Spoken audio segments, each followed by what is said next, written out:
एक महात्मा भ्रमण करते हुए एक राजकुमार को मिले।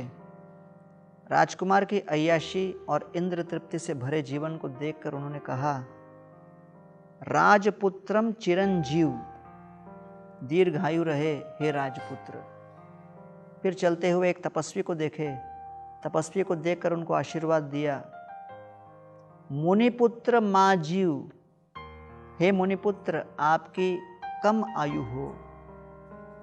फिर वो गए और फिर एक सन्यासी को देखा जो भगवत प्रेम और भगवत भक्ति पूरे विश्व भर में फैला रहे थे, और उनको देखकर वो कहते हैं, जियोवा मरोवा, आप जियो या मरो। और फिर भ्रमण करते हुए गए और तब उन्होंने देखा कि एक शिकारी बड़ा दुर्दैव से अलग अलग पशुओं की हत्या कर रहा था। उनको देखकर कहते हैं, मां जीव मां मर। तो वास्तव में महात्मा जी के आशीर्वादों के पीछे मूल कारण क्या था, मूल तत्व क्या है? तो सबसे पहले राजपुत्र हर प्रकार के इंद्र तृप्ति में लगा हुआ है।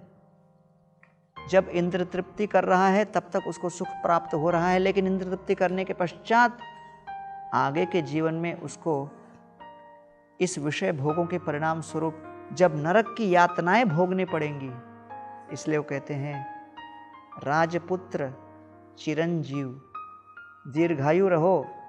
जब तक भोग कर रहे हो तब तक आप सुखी रहोगे, लेकिन वास्तव में आगे चलकर बड़ी भयंकर यातनाएं आपका स्वागत कर रही हैं। मुनिपुत्र माजीव, इतने बड़े तपस्वी, आप अपने भीषण तपस्याओं का फल शीघ्र अतिशीघ्र प्राप्त कीजिए। इसलिए कम से कम आयु में आपका देहांत हो जाए तो तुरंत उस तपस्याओं का फल आप प्राप्त कर लोगे। सन्यासी महात्मा जो चारों दिशाओं में भगवत प्रेम वितरित कर रहे थे, उनको महात्मा जी कहते हैं, जियोवा मरोवा, आप जीवित रहो, मृत्यु को प्राप्त करो। दोनों परिस्थिति में आप समाज के सेवक हो और अपने क्रियाओं से, कार्यकलापों से, सेवा भाव से लोगों के जीवन में आनंद और प्रमोद फैला रहे हो। इसलिए आप जियो या आपकी मृत्यु हो जाए, दोनों परिस्थिति में आप स्वयं का और समाज का भला कर रहे हो। चौथे, जब उन्होंने उस शिकारी को देखा तो शिकारी के भयंकर करतूतों को देखकर उनको बड़ी वेदना हुई कि जीते जी ये शिकारी इन पशुओं की हत्या कर रहा है, उनको वेदना पहुंचा रहा है। मृत्यु के पश्चात इसी शिकारी का बड़ा भयंकर नरक में प्रताड़न होगा। तो चाहे इसका जीवित अवस्था में, मृत अवस्था में, दोनों अवस्थाओं में इसकी दुर्दशा निश्चित है।